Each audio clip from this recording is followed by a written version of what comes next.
ఓం నమ శివాయ. నాగేంద్రహారాయ. శివయ్యను చూడగానే ఆయన మెడలో ఆభరణముగా వెలుగుతున్న పాము కనిపిస్తుంది.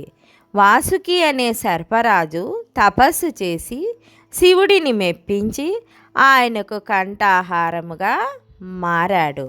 శివయ్య సర్పాలను ధరించడం వెనుక ఎంతో సందేశం దాగి ఉంది.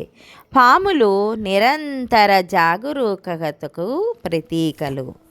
శివారాధకులు కూడా అంత జాగరూకతతో ఉండాలనే సందేశం అందులో దాగుంది.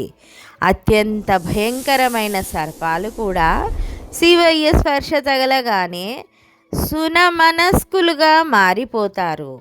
భయంకరమైన విషసర్పాల వల్ల కలిగే భయం శివారాధన వల్ల తొలగిపోతుంది.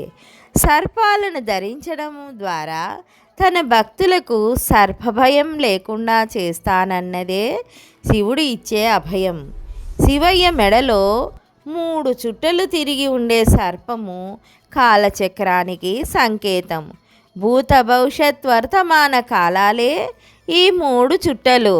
ఈ 3 కాలాలతోటే సమస్తమైన ప్రపంచచర్య జరుగుతూ ఉంటుంది.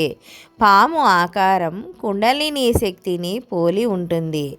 పాము గర్వానికి సూచిక.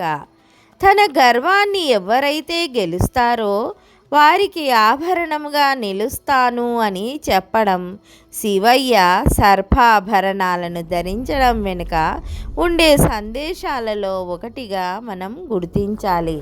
ఓం నమ శివాయ.